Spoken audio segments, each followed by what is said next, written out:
Nous sommes heureux de vous retrouver en direct pour une partie de l'équipe depuis le Théâtre de Cornouailles et de retrouver tout de suite Jean-Claude Monod qui intervient dans le cycle de conférences que nous organisons cette saison avec Philosophie Magazine. Jean-Claude Monod aurait dû être présent au Théâtre de Cornouailles ce soir pour les raisons que vous connaissez. Il n'est donc pas présent physiquement, mais il est présent en vidéo et la technologie nous fait faire bien des découvertes et des évolutions cette saison. Jean-Claude Monod, en fait, est en direct depuis l'École normale supérieure où il enseigne et où il est donc en conférence ce soir. Pour cette conférence intitulée « Gouverner sans manipuler ». C'est une conférence que nous avons mise en place en écho à la programmation avec certains spectacles qui ont été présentés cette saison, comme La Collection, présentée au mois de septembre, comme normalement à venir Othello au mois de mars prochain, comme normalement Antigone qu'on aurait dû présenter en janvier et bien d'autres. Ceci dit, c'est une thématique récurrente au théâtre et qu'on aura l'occasion de retrouver à forte reprise les saisons qui viennent. Cette conférence pose plusieurs questions, pose la question de qu'est-ce qu'un bon leader, pose la question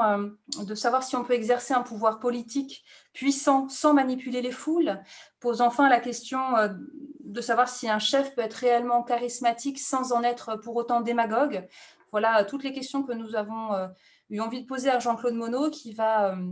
prendre à peu près 1 heure pour nous proposer sa conférence. Pendant toute cette conférence, vous aurez l'occasion de lui poser des questions par le module de discussion qui est situé en bas au centre de votre écran. Questions que nous allons nous prendre en note pour les lui reposer de manière orale en fin de conférence, donc au bout d'1 heure environ. Un petit temps d'échange d'1/4 d'heure sera donc rendu possible. Nous allons aussi d'ici quelques minutes vous adresser un lien vers la bibliographie que Jean-Claude Monod nous a transmise, ce qui vous permettra de ne pas avoir à vous poser la question de comment on écrit certains noms ou certains titres. Voilà, Jean-Claude Monod, je vous cède la parole et nous sommes très heureux que vous releviez ce pari avec nous ce soir. Bienvenue. Merci. Est-ce que ça marche? Ça marche? Oui? Oui, nous vous entendons. Je vous laisse la Vous place. m'entendez? D'accord, très bien. Alors, merci au Théâtre de Cornouailles pour cette invitation. J'aurais été bien sûr heureux de venir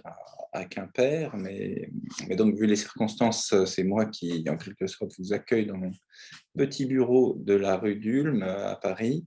Alors, le titre de cette conférence, « Gouverner sans manipuler », a été choisi par les organisateurs,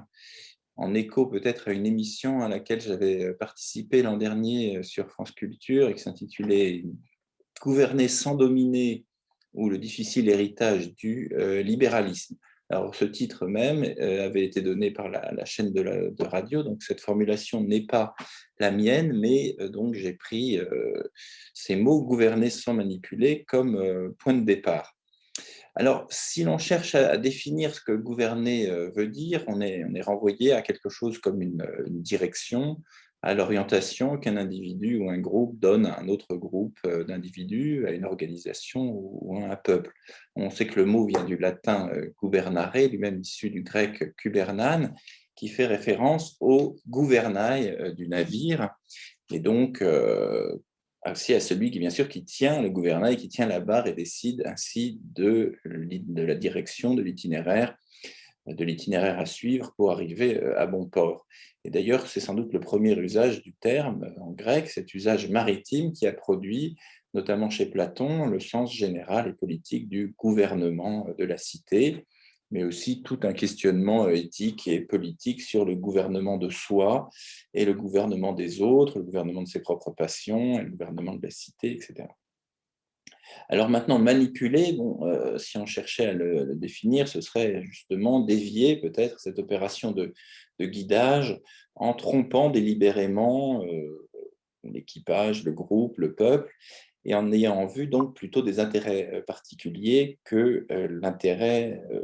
de la cité tout entière, des gouvernés, ou métaphoriquement la bonne marche du vaisseau. Et il me semble qu'au fond, il y a dans nos traditions de pensée, de critique de la politique, à ce sujet, il y a 2 grandes tendances. Il y a toute une vision selon laquelle la manipulation, au fond, n'est pas seulement une déviation elle serait inhérente et intrinsèque au gouvernement politique des hommes, des citoyens. Alors, d'une part, parce que ceux-ci sont censés n'obéir que parce qu'on les fait marcher, en quelque sorte, on les fait marcher idéologiquement, en cachant certaines réalités, en inventant des fictions à la fois pour masquer et justifier la domination de tel ou tel groupe, ou pour doter l'ordre existant d'une sorte d'aura sacrée, que ce soit à travers des mythes, à travers des récits de fondation religieux, des constructions idéologiques, éventuellement d'ailleurs philosophiques, ou appuyées par telle ou telle science, etc. Bon, d'autre part, il y a l'idée souvent que tout gouvernement serait voué à la manipulation parce que la politique ou le politique comme tel est un champ de conflit avec des amis et des ennemis, donc elle ne se confond pas avec la morale. Et si on méconnaît cette dimension conflictuelle centrale, eh bien, on s'expose à toutes sortes de déconvenues, d'ailleurs aussi bien au plan intérieur qu'au plan international, si on veut. Toute cette dimension des rapports de force. C'est-à-dire que dans cette tradition, on conclut souvent qu'il faut que les gouvernants, les politiques, le prince auquel s'adresse Machiavel, s'ils veulent simplement pouvoir gouverner et ne pas être écrasés, écartés, renversés par d'autres, ou si leur État, leur cité ne doit pas être écrasé par un État voisin, il faut qu'ils sachent manipuler l'opinion, qu'ils sachent jouer avec les apparences, qu'ils sachent faire preuve d'une habileté dans la gestion du vrai et du faux, et peut-être du mensonge. Sinon, pour cette tradition, dont Machiavel est un peu l'emblème, à tort ou à raison, mais pour cette tradition, au fond,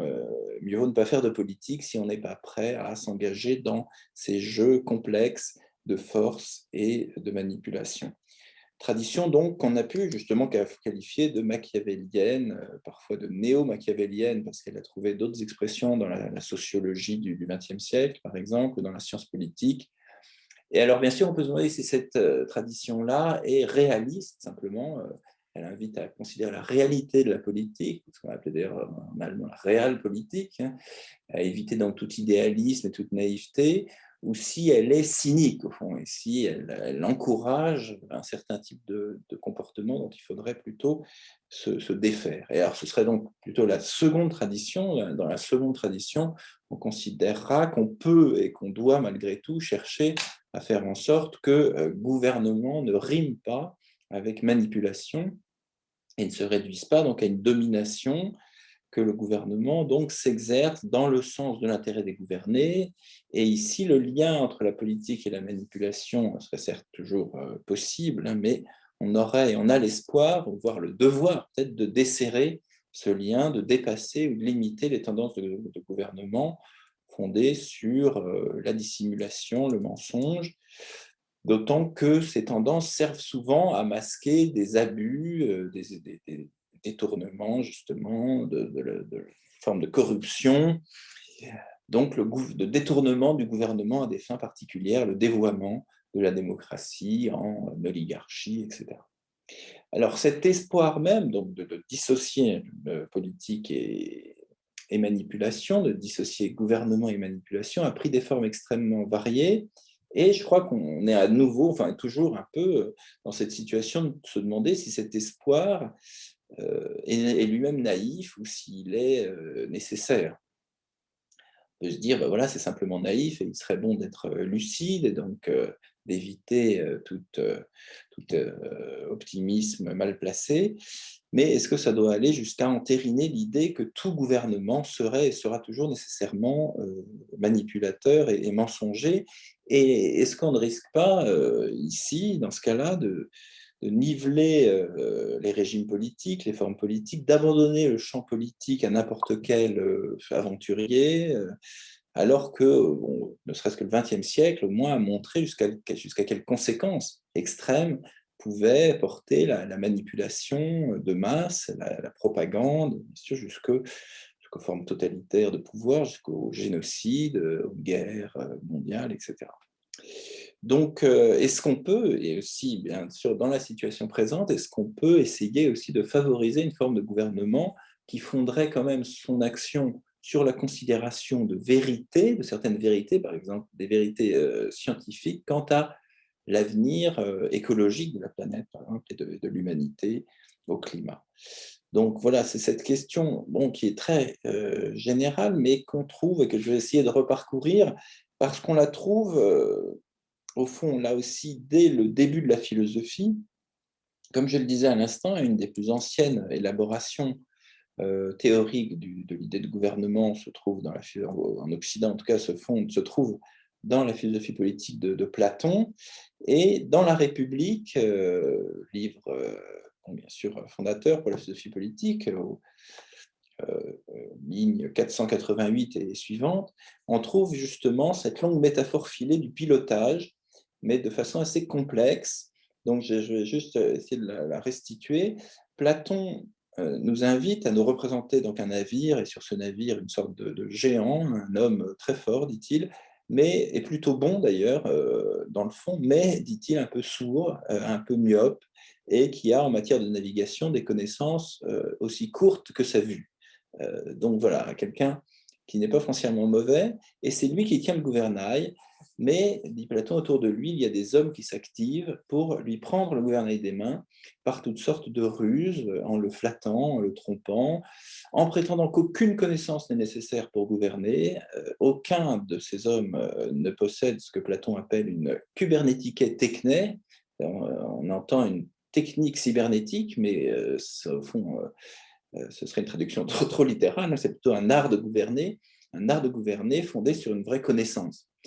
Une connaissance, dit Platon, qui file la métaphore de la mer, des cieux, des vents, tout ce qu'il faut savoir pour bien naviguer. Alors, on se demande de qui ces personnages métaphoriques sont justement l'image. Vous avez peut-être une idée. En fait, donc le bon géant, quasi aveugle, et bon mais un peu simple, pour Platon, c'est le peuple. Le peuple, pour Platon, n'est pas forcément mauvais, mais il n'a aucune notion de pilotage. Et les flatteurs qui s'agitent autour de lui pour prendre le gouvernail n'y connaissent rien non plus. Ce sont alors, les hommes politiques, si on veut, mais plus spécialement pour Platon, les démagogues, les sophistes, tous ceux qui, au fond, ne savent rien, sinon cela manipuler justement à l'aide de beaux discours, ou éventuellement d'ailleurs en venir aux mains, parce qu'ils finissent par se battre entre eux, venir au clash en quelque sorte, à la violence, y compris d'ailleurs contre le pilote, le peuple, qu'ils finissent par droguer, par enchaîner. Et une fois qu'ils l'ont drogué et enchaîné, au fond, ils vont tout manger et boire dans le navire et ils ne vont pas affronter la tempête qui approche, ils vont préférer leur propre plaisir à la question du gouvernement du navire. Alors bien sûr, Platon est un grand, un grand auteur, mais le lecteur d'aujourd'hui est toujours un peu embarrassé en lisant ce genre de passage chez Platon, parce que, évidemment, Platon considère que le peuple n'est pas très éclairé, et il est bien connu qu'il était tout à fait critique vis-à-vis de la démocratie athénienne de son temps, pour des raisons contingentes, notamment parce qu'il s'est avéré incapable de reconnaître la valeur éminente d'un homme comme Socrate, au point de le mettre à mort, mais, et aussi parce que Platon était de souche aristocratique, sûrement, mais aussi parce que Platon jugeait ce règne de l'opinion qu'est la démocratie à l'aune d'une science, une connaissance du vrai et du bien, d'où découlerait le bon ordonnancement de la cité. Or, cette idée d'une connaissance ou d'une contemplation du bien, comme celle d'une science parfaite du gouvernement, nous semble aujourd'hui douteuse. Nous sommes peut-être plus relativistes, en espérant de ne pas être non plus complètement sophistes. Et ça nous semble difficilement conciliable aussi, bien sûr, avec le cadre démocratique et pluraliste qui est en principe le nôtre. En même temps, je trouve, même sans transposition trop directe et trop anachronique, on voit bien l'extrême actualité de l'idée platonicienne selon laquelle le gouvernement doit se fonder sur certaines connaissances ou sur ce qu'il appelle l'épistémé, la science, plutôt qu'il ne doit être confié à des gens qui n'ont que mépris pour la connaissance et qui suivent surtout leurs propres désirs, leur propre appétit de gloire, de richesse, etc. Évidemment, en ces temps de pandémie, on peut se demander si les gouvernements se sont mis à l'école de Platon en fondant leur action sur, par exemple, sur des conseils scientifiques. Hein. D'ailleurs, Platon lui-même parlait d'un conseil des sages, un conseil nocturne, donc en suivant ce que prescrivent les médecins, les virologues, etc., ils essayent de faire une politique inspirée par certaines épistémènes. Alors, ce serait sans doute, comme je le disais, une analogie un peu anachronique, mais on voit bien qu'un des axes actuels de justification et de jugement, et parfois de critique aussi virulente de l'action des gouvernements, pas seulement en France, mais bien sûr aux États-Unis aussi bien avec les dernières élections, un des axes, c'est l'adéquation de l'action gouvernementale avec ce que la science nous dit de l'épidémie, de son évolution, et dans une moindre mesure, ce qu'elle nous dit aussi des menaces, ou peut-être dans une plus grande mesure bientôt, mais ce qu'elle nous dit aussi des menaces écologiques et climatiques, etc. Donc aucun gouvernement ne peut sans doute tout à fait aujourd'hui se désintéresser de la science et de ce que la majorité des savants dit des conditions de protection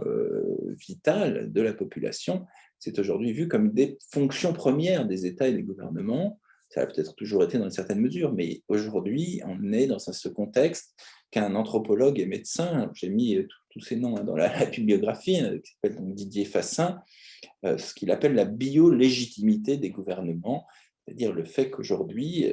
ce registre biologique, ce registre de la protection des vivants est vraiment central dans la légitimité démocratique. Et pas seulement démocratique, sans doute étatique. À ce sujet, on voit qu'une des grandes attentes à l'égard des gouvernements, qui d'ailleurs nourrit la critique du gouvernement français régulièrement sur la gestion de l'hôpital, des lits de réanimation, des masques, des tests, de la commande de vaccins, etc. Une des grandes attentes, c'est celle qui porte sur la capacité d'anticiper, de voir venir, de prévoir, et par là de préparer de quoi faire face à la crise. Bon, c'est un mot très fameux d'un journaliste républicain du 19e siècle, Émile de Girardin, gouverner, c'est prévoir. Mais c'était une idée qu'on trouvait déjà là aussi chez les Grecs anciens, lorsqu'Aristote caractérisait la sagesse pratique du gouvernant, du bon gouvernant, par justement le coup d'œil, la compréhension rapide de la situation qui permet une certaine prévision, une certaine anticipation des dangers qui approchent. Néanmoins, la question, disons, platonicienne du rapport entre politique et vérité, sur laquelle je reviendrai, parce qu'en plus, elle est évidemment compliquée aujourd'hui par toutes sortes de phénomènes qui ont fait parler d'une ère de la post-vérité. Mais bon, cette question même du rapport entre politique et vérité, elle-même n'épuise pas le problème du bon gouvernement. Pour rester dans l'actualité, par exemple, on s'inquiète aussi de voir le gouvernement, les gouvernements, pérenniser des états d'urgence sanitaire, qui autorisent la suspension de toutes sortes de libertés, qui bien sûr en ce moment paralysent des secteurs entiers d'activité.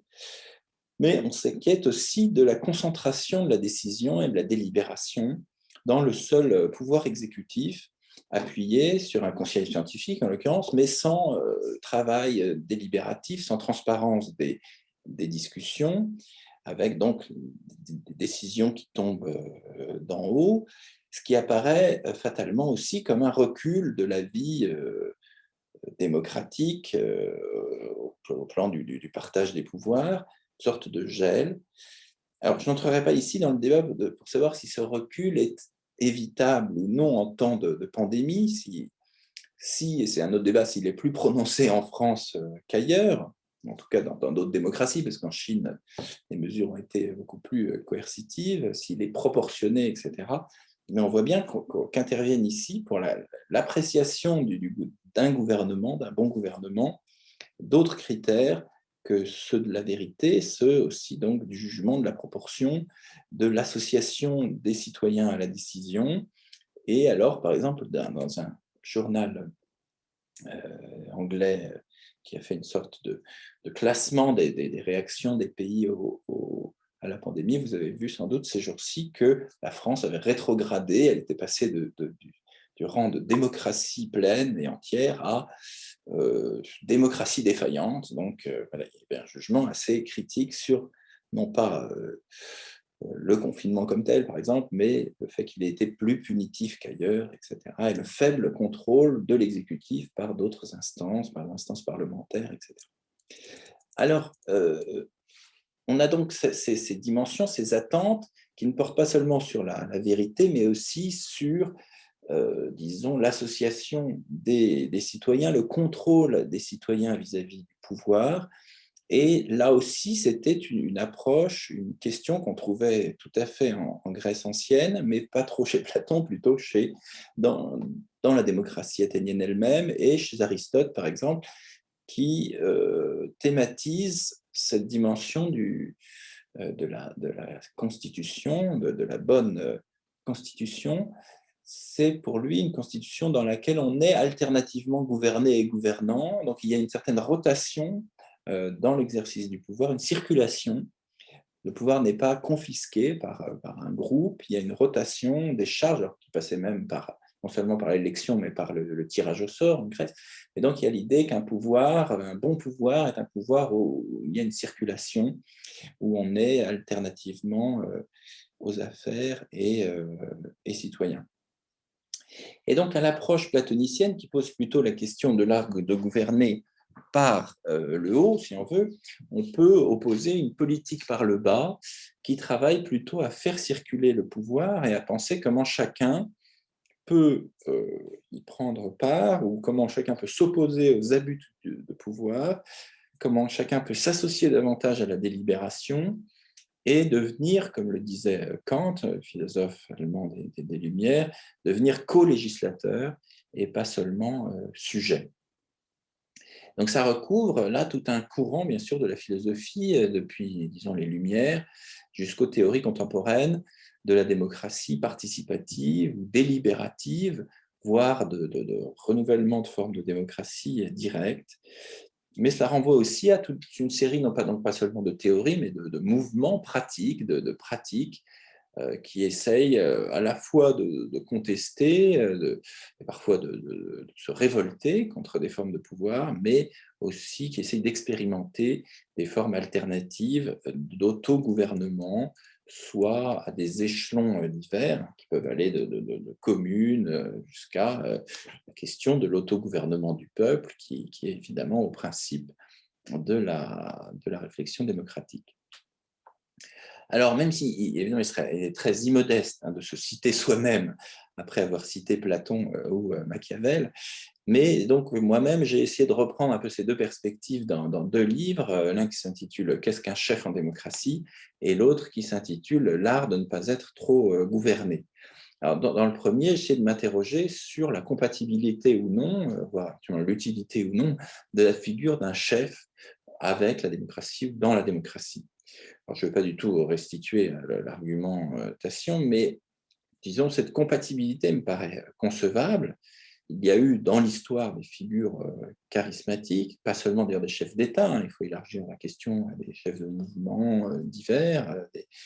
des leaders d'opinion, de syndicats, de mouvements sociaux,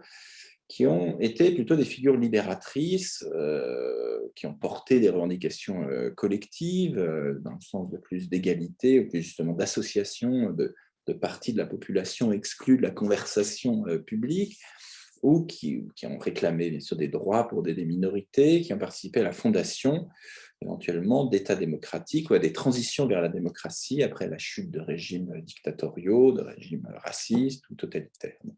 Je ne citerai pas l'exemple, ce serait trop long, mais donc on peut se dire en tout cas que voilà, le charisme, on peut penser quelque chose comme un charisme démocratique et peut-être des chefs démocratiques, mais il faut évidemment en fixer les conditions. Et donc c'est ce que j'avais essayé de faire en distinguant bien sûr drastiquement ce qu'est un chef démocratique d'un chef totalitaire ou autoritaire. Alors, un des critères, je vais aller rapidement, mais c'est sans doute que l'idée que le chef d'État ou de gouvernement, en tout cas là, pour s'en tenir à cette figure démocratique, doit toujours admettre que son pouvoir n'est pas le seul pouvoir, qu'il n'en est pas lui-même le détenteur attitré indéfiniment, hein, il n'en est pas la source, il est mandaté par le peuple, qui est toujours fondé à le congédier. Il y a d'autres pouvoirs qui le bornent, qui l'encadrent et qui l'équilibrent, les parlements, la Constitution, les cours suprêmes, le Conseil constitutionnel, etc., la justice elle-même, etc., l'opinion publique, les médias, etc. Même s'il peut changer la loi, donc ce dirigeant est lui-même sous la loi, comme le disait déjà Rousseau d'ailleurs, il est sous la loi au sens de la Constitution, et il ne peut pas prétendre être lui-même la loi, alors que, par exemple, Hitler, exemple extrême de chef totalitaire, prétendait être lui-même, et les juristes qui l'entouraient prétendaient être lui-même la loi incarnée, réactivant d'ailleurs un vieux motif des royautés hellénistiques, celui du roi qui est lui-même la loi. Et par contraste, ce qui m'avait intéressé, c'est qu'on voit que des gens qui sont opposés, par exemple, au nazisme, comme l'historien et résistant français Marc Bloch, dans un écrit qui est une sorte de testament, qui s'intitule « Pourquoi je suis républicain », construit une sorte de contre-figure au chef totalitaire, qui est le chef, qu'il appelle le chef républicain, qui lui ne cherchera pas à hypnotiser les masses, ne cherchera pas à exciter leurs passions haineuses, mais qui peut-être essaiera de guider l'opinion, mais sans la violenter, dit-il, ni la duper, ni la tromper, plutôt en faisant appel à des dimensions rationnelles et en déterminant la conviction de l'opinion. Et Marc Bloch donc assigne à ce chef républicain la fonction d'exprimer en clair des aspirations profondes et parfois confuses, mais voilà, en faisant appel plutôt à la raison. Ce que certains politistes actuels relèvent à propos des attentes en matière de gouvernement démocratique, il y a eu des grosses enquêtes d'opinion en Europe et aux États-Unis, notamment sur les attentes des peuples à l'égard des gouvernements. Et on a repéré cette attente d'une expression ou d'une réflexion, d'une réflexivité. C'est-à-dire que les représentants doivent permettre aux sociétés de se réfléchir, de mettre au jour leurs propres attentes. Et alors aujourd'hui, évidemment, il y a une grande mutation des formes de gouvernement démocratique parce que cette dimension d'identification ou d'expression des attentes insatisfaites, on ne considère pas qu'elle doit juste prendre la forme d'une intuition de la part du gouvernement, ni simplement d'une construction d'un parti. On considère qu'elle doit, au fond, se construire à partir éventuellement de forums citoyens, d'ateliers, de plateformes, de consultations populaires, de groupes qui repèrent et élaborent leurs propres problèmes, qui font remonter des frustrations, des besoins, des sentiments de blocage de la société ou d'injustice. Et c'est donc cette première élaboration plurielle et collective qui doit être ensuite portée par tel ou tel candidat. Bon, c'est un schéma que Obama avait expérimenté aux États-Unis, qui ensuite a été beaucoup copié partout dans le monde et par des candidats d'ailleurs de tous les camps politiques. Il y a eu une forme de ça dans la France insoumise, il y a eu une autre forme dans le mouvement La République en main. Bon, voilà. Mais donc il y a l'idée qu'il faut quand même équilibrer, même si éventuellement on se réclame d'une structure HF, il faut quand même l'équilibrer par une certaine élaboration collective où la personnalité doit porter des idées qu'elle fait émerger. Alors bien sûr, il est difficile parfois de tracer la frontière entre ces processus-là et des formes de marketing politique qui sondent l'opinion juste pour voir ce qui est susceptible de marcher, de payer électoralement, voire donc des formes de marketing qui construisent presque la personnalité politique elle-même en la dotant des éléments de langage adaptés à la demande, en la dotant d'une sorte d'histoire, c'est tout le thème du storytelling opportuniste, et cela, évidemment, en venant s'opposer à l'idée que tout de même, il y a plutôt l'idée d'une conviction qui doit aller à la rencontre de cette élaboration collective. Je passe sur d'autres attentes qui sont apparues dans ce genre de grande enquête collective, notamment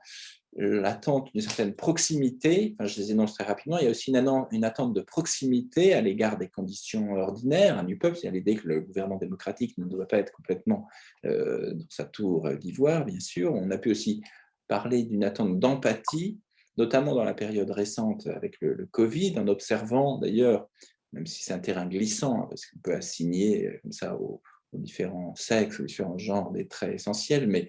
on a pu observer que les dirigeantes en Allemagne, en Nouvelle-Zélande, en Islande, en Finlande, à Taïwan, avaient fait souvent preuve de davantage d'empathie pour les souffrances occasionnées par l'épidémie que certains dirigeants très virilistes, hein, ou phallocratiques comme Trump, Boris Johnson ou Bolsonaro. Il y a enfin, à travers ces grandes enquêtes quant aux attentes des sociétés démocratiques, une attente d'impartialité, c'est-à-dire que les gouvernants ne doivent pas apparaître comme étant au service d'un groupe, qu'il s'agisse de friction du patronat, de telle industrie, de la finance ou d'un groupe, d'un clan, etc., de l'armée, sans quoi, bien sûr, il y a un fort sentiment de captation, de détournement oligarchique, qui explique d'ailleurs sûrement certaines révoltes récentes, un peu avant la pandémie. Il y avait eu toute une série de révoltes dans le monde, au Liban, en Algérie, au Chili, contre ce qui était perçu comme des gouvernements trop au service d'intérêts dominants. Peut-être d'ailleurs même le mouvement des Gilets jaunes pouvait-il s'expliquer en partie par ce sentiment. Alors, enfin, le chef démocratique, ça je suis intéressé dans ce livre, en travaillant un peu sur les figures d'autorité sous-jacentes, chef démocratique doit gouverner en principe en ne traitant pas les citoyens comme des enfants, hein, comme des mineurs ou comme des êtres immatures et irrationnels. Et donc, il doit éviter de se poser lui-même en père, en autorité paternelle, paternaliste, etc. Bon, bien sûr, on parle parfois, même pour les démocraties, des pères de la nation. Par exemple, aux États-Unis, il y a ces figures des founding fathers.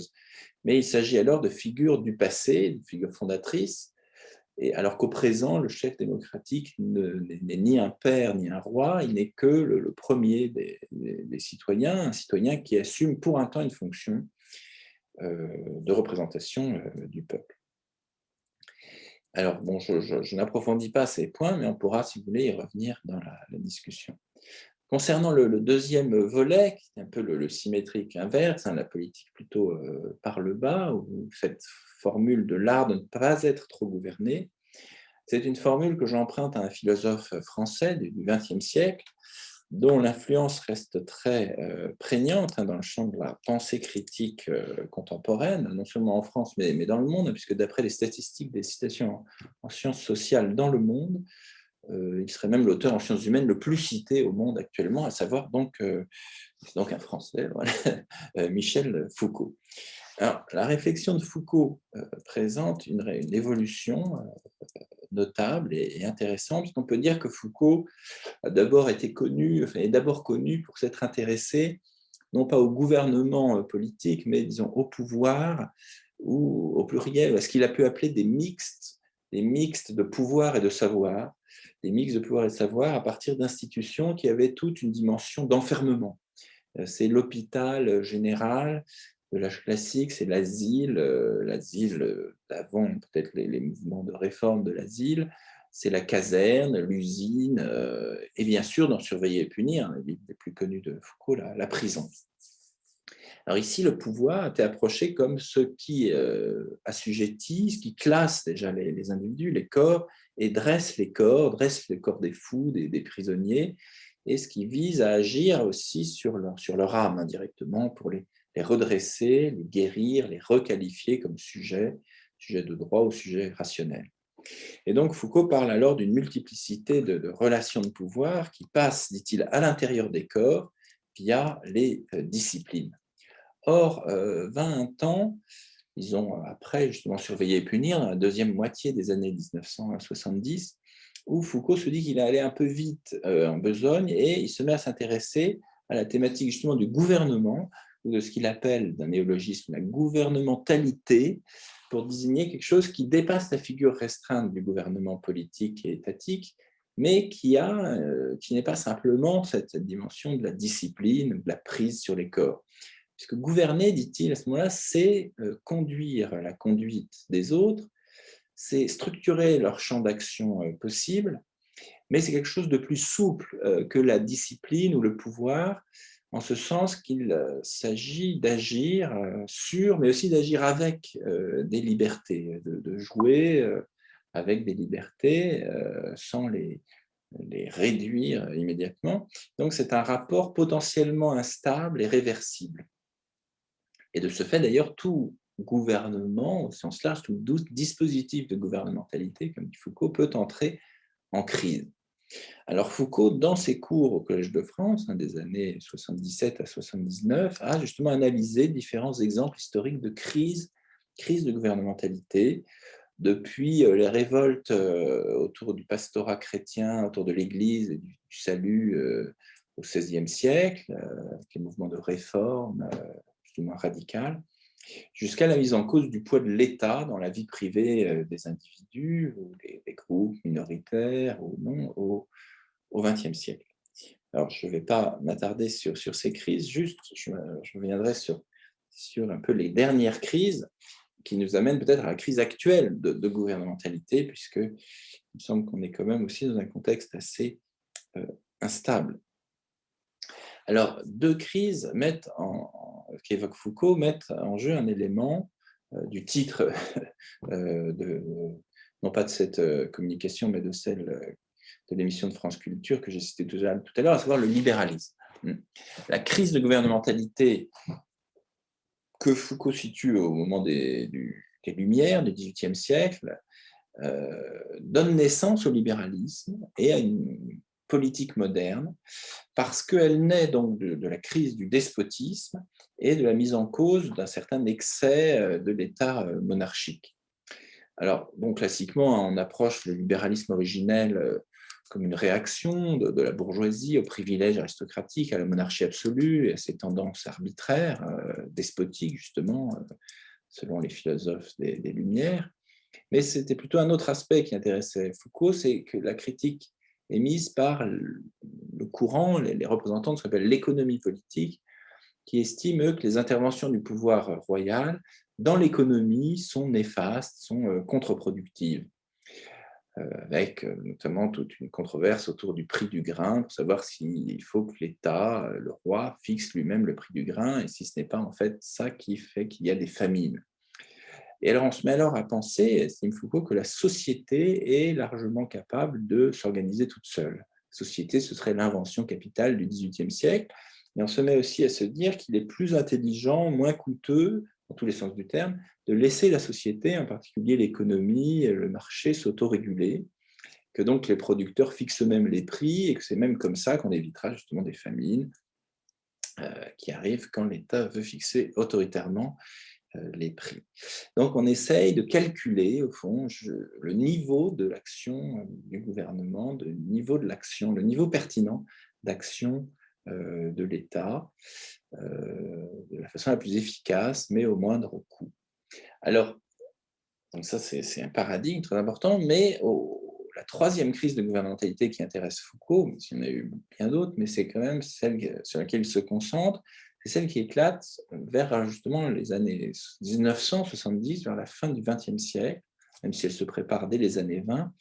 et elle tourne à nouveau autour de la question de l'État et du redéploiement de l'État, mais cette fois, elle donne naissance au néolibéralisme. Alors, bon, il y aurait beaucoup à dire sur le néolibéralisme, mais disons, dans certaines de ses versions, le néolibéralisme, justement, est dirigé contre ce qu'il décrit comme un État trop étendu, un État social trop étendu, un État-providence, celui qui s'est mis en place surtout après la Seconde Guerre mondiale, décrit donc par les théoriciens néolibéraux comme une sorte de pente fatale vers la servitude, comme il dit Hayek, vers le totalitarisme, etc. Et le néolibéralisme, par contre-coup, plaide non pas, même s'il peut donner l'impression de plaider parfois pour un simple retrait de l'État social, pour une privatisation de tout ce qui peut l'être, et c'est une dimension, un visage du néolibéralisme, une extension tous azimuts de la logique du marché libre, mais par un autre côté, il se démarque du laisser-faire du libéralisme classique. Et il théorise le fait que l'État doit s'adapter, soutenir ici, étendre le marché. Là, il doit donc travailler activement à appliquer la rationalité du marché à d'autres secteurs qui seraient trop pris en charge par l'État dans sa forme keynésienne, que ce soit les transports, une partie des services publics, des institutions de soins, des hôpitaux, des prisons, etc. Alors, il est difficile de savoir ce que Foucault pensait du néolibéralisme qu'il présente dans ses cours. D'un côté, il semblait presque séduit par cette façon de substituer à un pouvoir d'État invasif ou trop paternaliste, une sorte de gouvernementalisation de l'État, comme il dit,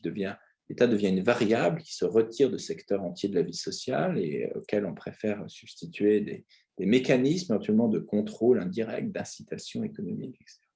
Mais d'un autre côté, Foucault discerne assez bien, je crois, le risque que l'individu soit ainsi justement manipulé autrement, à travers une gouvernance, où d'ailleurs les gouvernants sont beaucoup moins présents, les gouvernants politiques, une gouvernance par l'économie, et une sorte d'économisme général qui fait que les individus sont incités à se voir eux-mêmes comme simplement des supports de capitaux, comme entrepreneurs d'eux-mêmes, tandis que la redistribution, la solidarité, la protection sociale sont plus ou moins affaiblies ou démantelées. Alors, c'est ce qui s'est sans doute produit dans les décennies qui nous séparent de ces analyses de Foucault, jusqu'à produire aujourd'hui, me semble-t-il, on peut en discuter, mais un fort rejet des politiques néolibérales, où la crise actuelle, qui est peut-être une nouvelle crise de gouvernementalité, qui est pour une part une crise du néolibéralisme, mais qui a évidemment aussi d'autres dimensions. Si, comme le dit Foucault, avec le néolibéralisme, on est passé du marché sous surveillance de l'État à l'État sous surveillance du marché, eh bien, cet État néolibéral ne semble plus en mesure d'affronter des problèmes majeurs d'aujourd'hui, des problèmes qu'il a plutôt aggravés, comme les inégalités, mais aussi, peut-être aujourd'hui, la catastrophe sanitaire. Donc, bien sûr, la catastrophe sanitaire a des facteurs multiples, mais on peut considérer, je crois, beaucoup de gens considèrent que la gestion comptable de la santé en termes de coûts-bénéfices et un certain démantèlement des structures hospitalières publiques, au nom justement de ce nouveau management public, de l'efficacité managériale appliquée à l'hôpital, ont abouti à une pénurie des lits de réanimation, une pénurie de personnel, et ont par contre-coup rendu nécessaires les mesures drastiques prises pour éviter le chaos des hôpitaux. Donc, on a réduit les droits sociaux, on a réduit l'État social et l'État et les hôpitaux, mais ça se paye par une sorte de privation de liberté aujourd'hui accrue. Enfin, donc la catastrophe écologique, bien sûr, les grands économistes néolibéraux comme Milton Friedman sont montrés résolument hostiles aux régulations écologiques de l'activité économique, parce qu'ils plaçaient le marché libre au-dessus de tout, et ils voyaient dans toute régulation une atteinte à cette logique, forme plus ou moins larvée de socialisme. Or, il me semble qu'on a besoin aujourd'hui d'une toute autre pensée de l'économie qui lui redonne son sens plein, c'est-à-dire de loi ou de régulation de la maison, d'habitation d'un monde, un monde qui n'est pas un simple stock à exploiter indéfiniment. Alors, approcher la politique comme art de ne pas être trop gouverné, voire de ne pas être ne pas être gouverné du tout, éventuellement, comme l'écrit parfois Foucault, c'est une approche qui rend sensible à tout ce rapport de défiance vis-à-vis de l'État, à tout ce qu'on peut conquérir de liberté en s'écartant éventuellement de l'État, mais ça risque d'une part de faire le jeu parfois de forces qui veulent simplement restreindre les régulations étatiques pour le plus grand bien du profit, et ça expose aussi au fond, n'avoir qu'une approche réactive ou négative du politique. On peut dire que cette approche réagit plutôt au pouvoir sûr. C'est une distinction que propose le philosophe français Paul Ricoeur, distinction entre le pouvoir sûr et le pouvoir de. Le pouvoir de, c'est-à-dire la question de l'action collective au sein d'une communauté démocratique. Et sur ce point, bon, même si Foucault s'est intéressé à une série d'inventions, de communautés, de formes de vie, il ne s'est pas spécialement intéressé à la question du public démocratique, du gouvernement de tous, du gouvernement démocratique. Et comment faire donc pour faire en sorte que ce gouvernement-là s'éloigne autant que possible de la manipulation et travaille pour et avec les citoyens. Alors pour finir, j'aimerais donner quelques pistes dans ce sens, donc autour de cette question du gouvernement démocratique. Et pour ça, je m'appuierai sur un dernier auteur, hein, qui est un philosophe américain.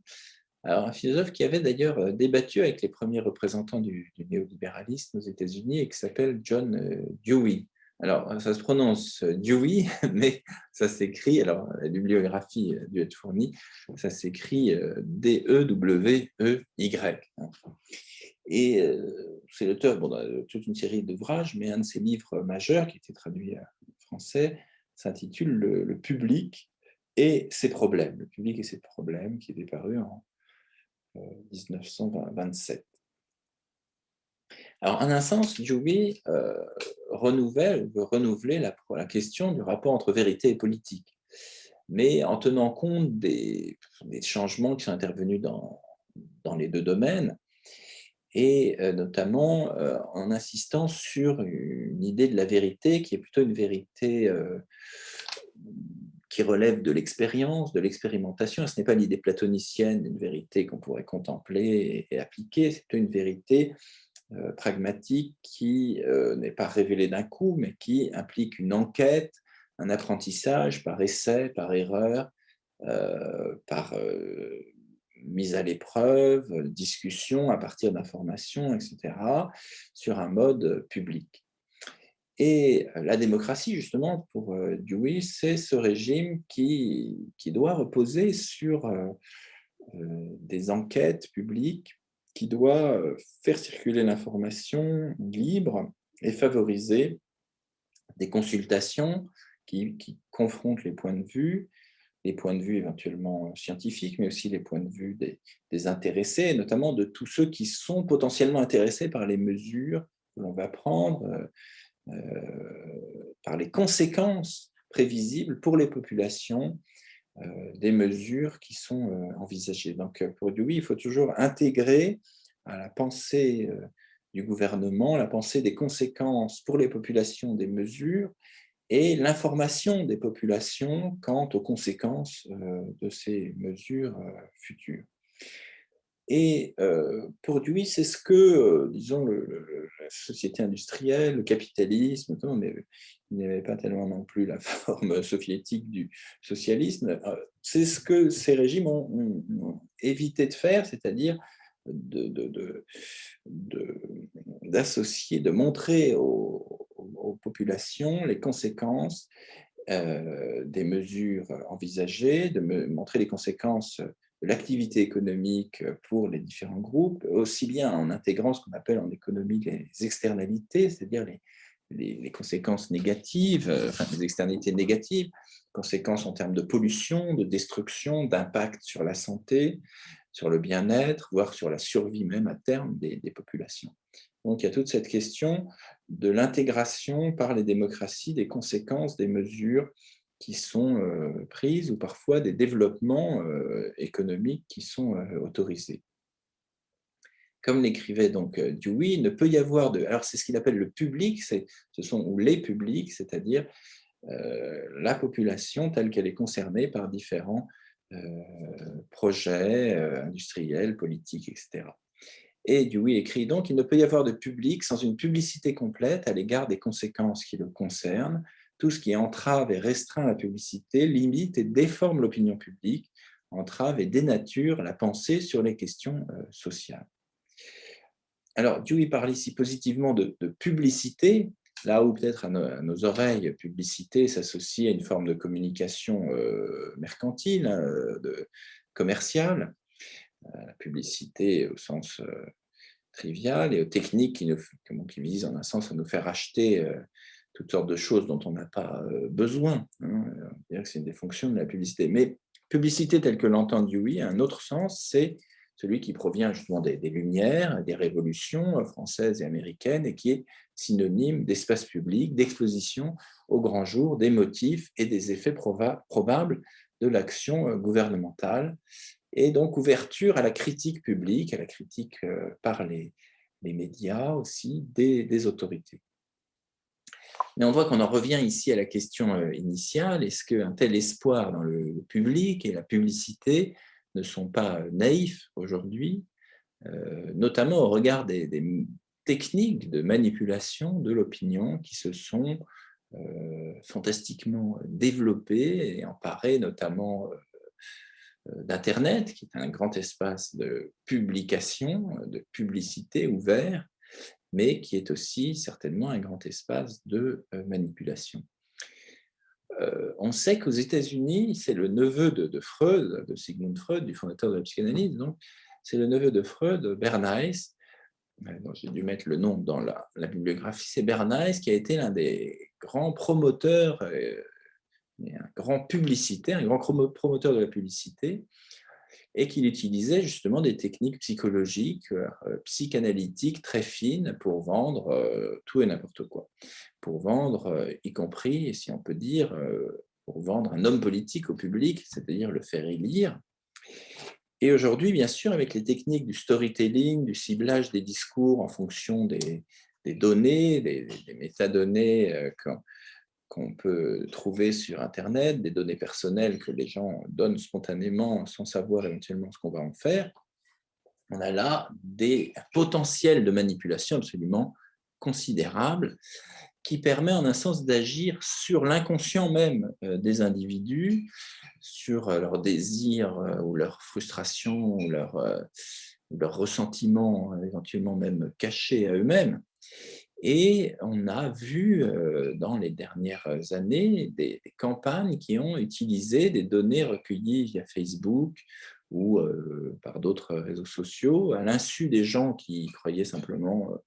cliquer sans conséquence et sans trace. Or, tout ce que l'on clique, tout ce que l'on poste, tout ce que l'on met sur les réseaux sociaux et sur Internet permet de dessiner notre profil et donc de faire de nous potentiellement une cible pour, bien sûr, des formes de marketing politique très ciblées qui s'attachent à nos préférences, à nos attentes et qui essayent de jouer sur ce qui peut nous faire basculer dans un sens ou dans un autre pour un vote, pour un référendum, etc. On considère d'ailleurs que ces campagnes ont fait la différence dans de grandes élections récentes en Angleterre, aux États-Unis, au Brésil, etc. Donc on a évidemment ce grand problème de la nécessité, comme disait Dewey, de construire un public, de former un public et qui ne soit pas, dit-il, éparpillé, mobile et multiforme. Le public doit justement parvenir à trouver une certaine unité sur un certain nombre de grandes questions le concernant. Mais aujourd'hui, bien sûr, un soupçon très fort pèse aussi sur toutes les médiations et toutes les autorités, y compris l'autorité des experts, qui s'expriment. Et donc, l'espace public paraît particulièrement brouillé. La distinction que certains philosophes ont essayé de tracer entre un espace public critique orienté vers la communication libre et vers la vérité et un espace public de manipulation, d'un autre côté, il paraît parfois difficile à tracer et en même temps on voit bien, et on retrouve ce problème du cynisme ou d'une approche complètement désabusée qui finit par peut-être favoriser la manipulation elle-même. On voit bien que le fait de tout rejeter en bloc ou de dire que tout se vaut, que toutes les informations ont même valeur, etc., que tous les discours ont même poids, expose là aussi à sûrement des théories, des rumeurs absurdes et donc des formes aiguës de manipulation. Alors je finis donc sur une note quelque peu angoissée et angoissante, mais pour conclure en quelques mots, voilà, j'ai essayé de ne pas dissimuler ce qui peut nourrir le scepticisme quant à la possibilité justement de dissocier, manipuler et gouverner dans les conditions actuelles, les conditions du capitalisme tardif, les conditions de ce qu'on a appelé parfois la gouvernance algorithmique, la gouvernance qui utilise justement ces techniques de collecte des données et de ciblage des individus, avec toutes les possibilités de manipulation de masse qui ont encore été accrues par cette société d'exposition de soi. Et bien sûr, il faut avoir conscience de cette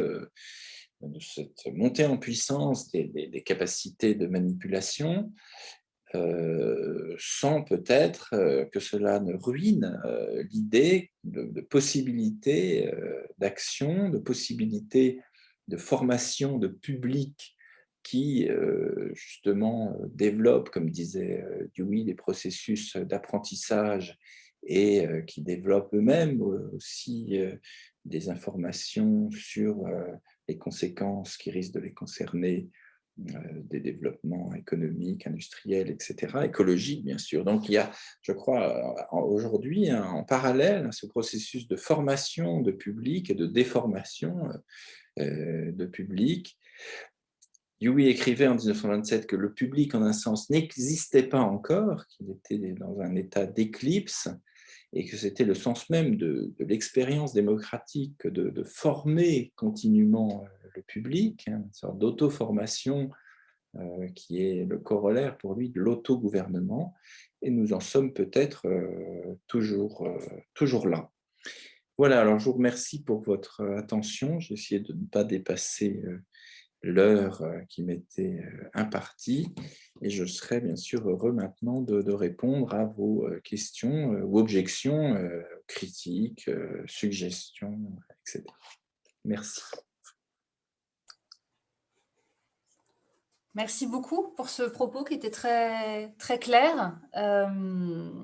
Effectivement, la deuxième partie maintenant de ce rendez-vous est l'occasion d'une discussion, d'un échange avec vous. Alors, je reprends un point très pratique pour ceux qui nous regardent, en tout cas sur Zoom. Pour ceux qui nous regardent sur Zoom, vous pouvez, en faisant glisser votre souris en bas de l'écran, trouver un onglet qui s'appelle « Discussion » et en cliquant dessus, vous pouvez nous adresser des questions que moi, je relayerai oralement à Jean-Claude Monod. Pour ceux qui sont sur Facebook, dans les commentaires habituels, c'est l'occasion de poser des questions qu'on relaiera également. Je vais peut-être vous poser la première question qui en emmènera d'autres. Vous avez fait entre autres le lien entre la crise actuelle qu'on peut traverser et peut-être la montée en puissance du marketing en général et du marketing politique en particulier. Est-ce qu'une autre conséquence de cette montée en puissance du marketing pourrait être un autre pan que vous n'avez pas tellement abordé, qui est celle de la montée en puissance de la pensée complotiste et de défiance des gouvernements? Oui, alors la question complotiste en soi est bien sûr intéressante. J'y faisais un petit peu allusion à la fin à propos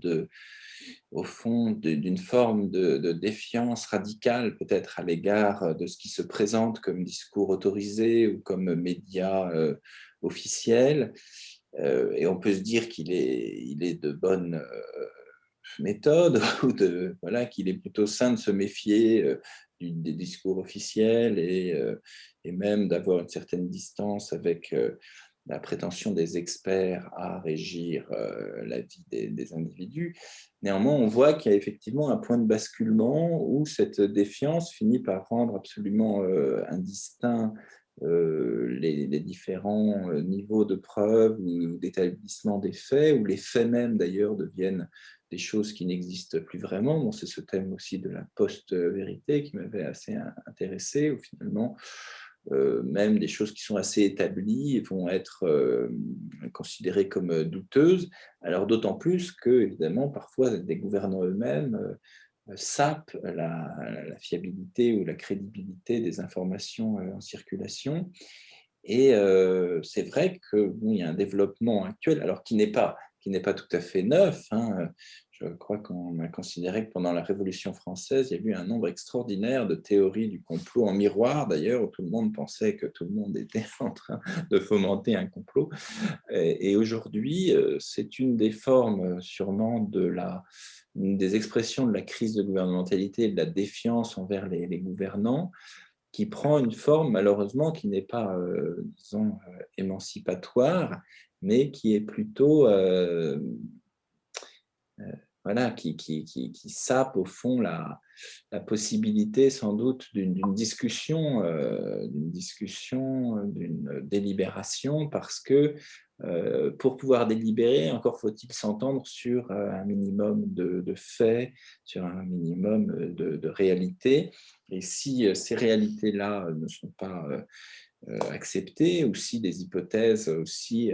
bizarres que l'idée que, je sais pas, Hillary Clinton dirigerait un réseau pédophile depuis une pizzeria du Bronx sont considérées comme crédibles, eh bien, bon, on se retrouve effectivement dans alors là, un public non seulement éparpillé, mais divisé en des mondes hétérogènes. Et donc, effectivement, je pense que c'est une des figures contemporaines auxquelles il faut bien sûr réfléchir, et il faut trouver, disons, des moyens pour que la critique légitime des gouvernants ne tourne pas à une espèce de paranoïa et de critique indistincte de tous les discours autorisés. Merci. Est-ce que, par ailleurs, vous pourriez justement, en restant un tout petit peu pour le moment sur cette thématique, tant que les questions prennent le temps de nous arriver. Alors, voilà une question. Merci de nous donner la possibilité de vous écouter, même de loin, puisque je suis au Maroc. Ah ben, bienvenue au Maroc, puisque à un moment, je me suis occupé des Nuits de la philosophie à Rabat et Casablanca, et c'était un grand plaisir. Deux questions, alors on va commencer par la première. Sur les rapports entre pouvoir d'un côté et savoir, faut-il, à votre avis, établir une frontière entre l'autorité de la parole scientifique et la décision politique? Autrement dit, distinguer ces deux ordres de discours et éviter que la décision politique se prévale pour se justifier d'une légitimité scientifique. Oui, alors ça, bon, c'est toute une question que je n'ai pu aborder que très rapidement au début, cette question des rapports entre politique et vérité, et en particulier vérité scientifique. Pour le dire très brièvement, je pense qu'effectivement, moi je ne suis pas sur une position qui serait platonicienne, qui consisterait à dire que la politique doit vraiment se régler sur la vérité, et sans doute sur la vérité scientifique, même s'il y a des dialogues de Platon où il envisage les choses autrement, qu'il faut distinguer les deux ordres et les deux logiques, parce que la politique a affaire à des choses qu'on peut anticiper, mais seulement dans une certaine mesure, parce qu'elle a affaire au probable, et aussi, surtout, comme le disait Hannah Arendt, parce qu'elle a affaire à des êtres qui sont fondés à eux-mêmes réagir. Et donc, la politique, c'est un domaine d'interaction où les gouvernants ne peuvent pas traiter avec les gouvernés comme s'il s'agissait d'être passifs. Et donc, cette dimension de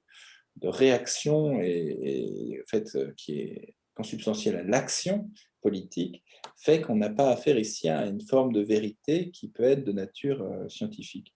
Cela dit, aujourd'hui, on voit quand même l'importance aussi du lien entre vérité et politique, et entre science et politique, qui me semble poser à nouveau, mais on voit aussi le coût auquel on est exposé lorsqu'on a l'impression que c'est vraiment la science qui dicte la politique. Et c'est, je pense, un des grands malaises actuels où on se dit, bon, sans doute, c'est normal, on écoute le conseil, on écoute les médecins, etc. Mais est-ce qu'il faut que ce soit les médecins qui décident de notre sort? Alors, on va dire non, c'est quand même pas les médecins donnent un conseil, et c'est quand même, mettons, je sais pas, le gouvernement, le président qui dit, et tant mieux, moi je pense qu'il faut mieux que ce soit toujours quand même le politique qui est censé représenter le peuple qui décide. Mais on a quand même cette impression d'une certaine dépossession lorsque, effectivement, c'est vraiment purement au nom de la science que sont prises des décisions, parce que peut-être que la démocratie, et ça, au fond, on est toujours dans cette difficulté, a aussi à voir avec l'opinion, un certain relativisme, etc. Et donc, on ne sort pas de cette difficulté-là, qui est qu'on ne peut pas se passer de la vérité scientifique, mais qu'il ne faut pas non plus que la cité soit entièrement gouvernée ou exclusivement en fonction de ce que nous dit la science. Donc, voilà. Merci. Et autre question, que pensez-vous de la thèse de Pierre Rosanvallon sur la notion de bon gouvernement, qui insiste sur la notion de qualité démocratique des gouvernants?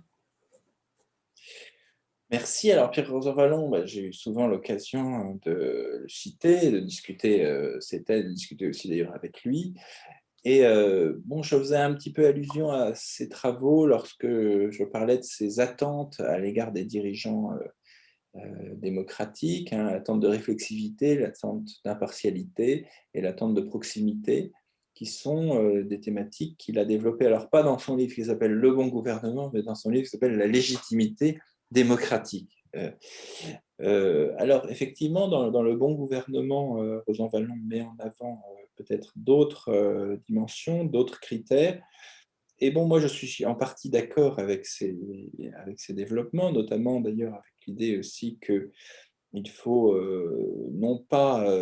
détruire la représentation, la démocratie représentative, mais plutôt, comme il dit, démultiplier les formes de représentation, c'est-à-dire faire qu'il n'y ait pas juste le Parlement et, mettons, le gouvernement, mais aussi d'autres formes à tous les niveaux hein, de représentation. Là où moi, je serais peut-être